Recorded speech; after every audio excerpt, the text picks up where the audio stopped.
Allison had a very special moment every single morning with Joshua. Mornings are the most difficult time for Paul and Allison Frase. The house is just so painfully quiet. For the first time in 16 years, the sounds they would listen so intently for are silent. No matter what the noise level was in this house, I could hear him whenever he was in need, and we had a system down where he would have the house phone and I carried my cell phone in my pocket, but he made no struggle. Joshua Frase passed effortlessly from this world to the next on Christmas Eve.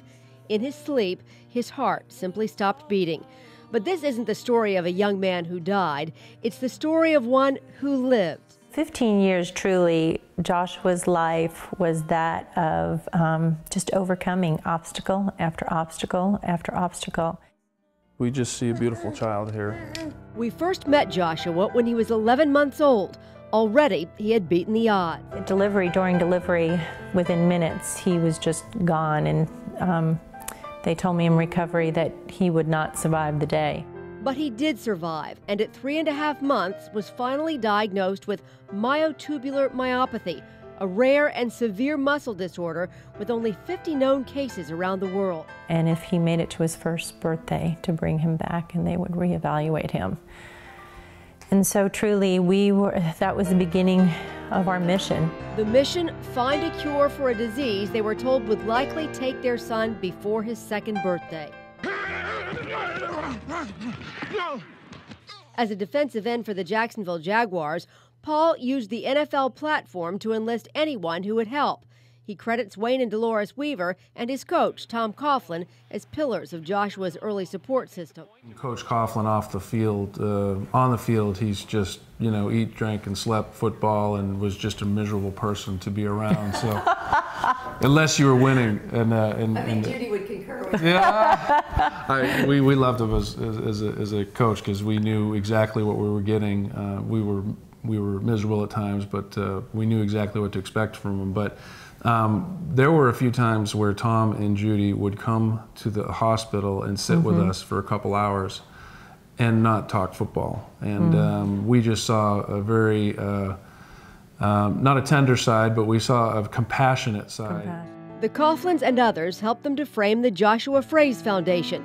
And as Joshua grew, well past his second birthday, into grade school, middle school, and ultimately high school, he became a constant contributor. Physically, he couldn't stand. He was carried everywhere by his parents. But mentally, he stood above just about everyone. A GPA of 4.2, the highest math average in his class. He just had the most amazing mind, and he really truly was at the top of the state academically, held that position for many years. And he most recently was inducted into the National this year, to the National Honor Society. And he was studying biotechnology because he wanted to become a scientist to cure his muscle disorder. Even as trapped as he was within that body, he just had high expectations and dreams of things that he wanted to accomplish and do. His body often betrayed him.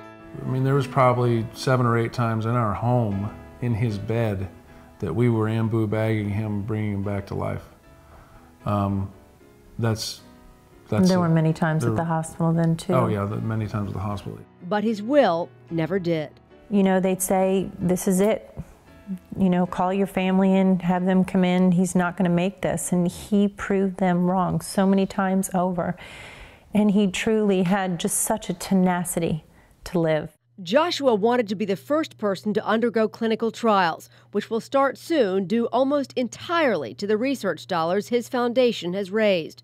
$6 million to date. His legacy is just beginning, and there's a lot of work to do. The Phrases believe that legacy will be a cure, but his sister Isabella says there's something more basic people can take from her big brother's life. Because he never complained, actually. She says he just saw beyond his physical circumstances. Joshua just wasn't any person. He was, really special.